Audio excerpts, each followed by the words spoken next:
Today we're going to work on a 2017 Toyota Highlander. We're going to be replacing the stock halogen bulbs with LED bulbs. For the high beam install, you'll want to start by twisting the bulb counterclockwise.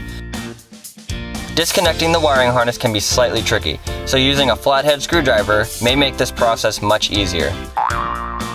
Next, you will want to insert the LED bulb and twist clockwise.